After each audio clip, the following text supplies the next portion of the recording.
So for New Year's Eve, I wanted to do something special with my son. So when Anyma announced he was performing at the Big Ball in Vegas, I was like, no brainer. You know, I'm a sound designer, music producer that works on dance music, so I could go for research, aka tax write-off. But my son's also been wanting to check out the Sphere, and I've been a fan of the Anyma music for some time now because the guy, pretty much, it's like he grabbed Kenneth, Dune Sounds, and got Hans Zimmer on some fucking ecstasy or something and then put a damn kick on it, and there you go. I mean, I walked into the venue, I definitely felt like it was futuristic as heck. Colors, prices, inflation through the roof. A Talkin' Pacifico beer costed $20. The merch was also fairly expensive. One of the upper end shirts with the doll on it was about $90. And I think the more basic shirts were about $50. There was a sick visual as we're going up the stairs of the Anyma doll that everyone knows from the reels, where it's like slamming the screen. The craziest thing to me about the venue is that you can't really hear the music going on inside the Sphere, you know, where you take your seats. In fact, you have to go through this alley where you go straight, then make a right, then make a left.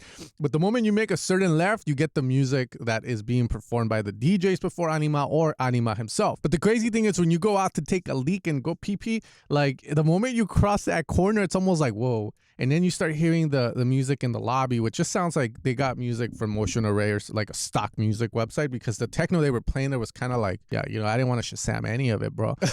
Now, the moment Anyma got on, the sound quality went up. Essentially, stuff got a lot louder, but it still didn't feel 100%. And this is where I felt the show could have been better. But again, let me say this. The show was like 98, 99% there. The reason the sound quality just didn't hit was because there was a lot of low end, and that felt like I was definitely immersed in a ball. But when it came to the mids and the trebles, they felt very centered, very monophonic, like they were just coming down from where Anyma was at. And it also felt a bit lacking. I was not in the GA section standing and dancing and taking my shirt off and putting it on the chest of other people, you know. I was seated upstairs with the boomers, eating some hot Cheetos and drinking a Pacifico. But it definitely felt like if you were in the GA crowd, the sound quality would have been very top notch. But from up there, it felt like, again, the mids and the trebles were very mono, very centered towards Anyma was. And it felt like the sound was coming from down there, but not from up here where I would expect it, because the Sphere is the Sphere. As I'm looking around, I want to feel the music, right? So I don't know, maybe that's just me being picky and the music producer and sound designer in me going, Other than that, some of his more iconic songs like Eternity, Pictures of You, Siren, Explore Your Future, and his new collab with Ellie Goulding, which I don't think is out yet, sounded top notch. Visuals at the Anyma show are A1, 100% Colombian made, good. And what I mean by this is they even got people saying things like, literally looks like a ceremony to honor demons and an eerie projection of the evil they mean to bring to our world. And by evil, I think they mean the musty smell of 2013 minimal tech. For the first time, I knew in my heart that this is evil, and I can't understand how people see this as entertaining. Music sounds like someone hit the demo button of an old Kmart Yamaha PSR. I don't know about you, bro, but that definitely looks like a classic waiting to cost $3,000, dog. Honestly, there was only one or two visuals where I felt it was kind of like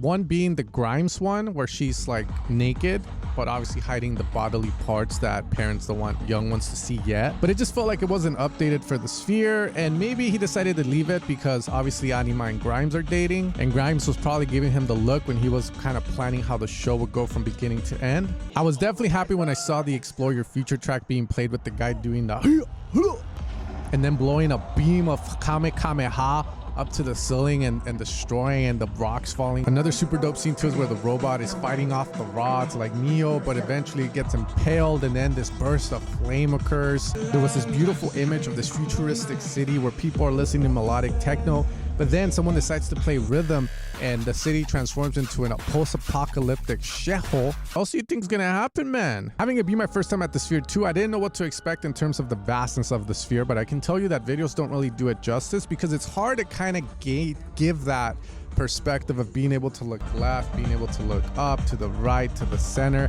and seeing the room, seeing some of the visuals move all over, trying to see if there's any flaws in them, just because, you know, I'm like, But honestly, the Anyma team did a really good job at creating visuals for the Sphere, and it's definitely something that you have to check out, because watching it on videos, it looks dope. In person, it looks 20, 30, 40, 50, 60, 9 times dope. Now, the vibe at the Sphere was dope, and I think one of the biggest things for me was the fact that being there just felt like I was seeing success in dance music. As a sound designer and music producer in the community, of dance music, it felt special being there because dance music has always been fighting with its place in the mainstream. You know, it'll come and it'll kind of fade out and then it'll come again.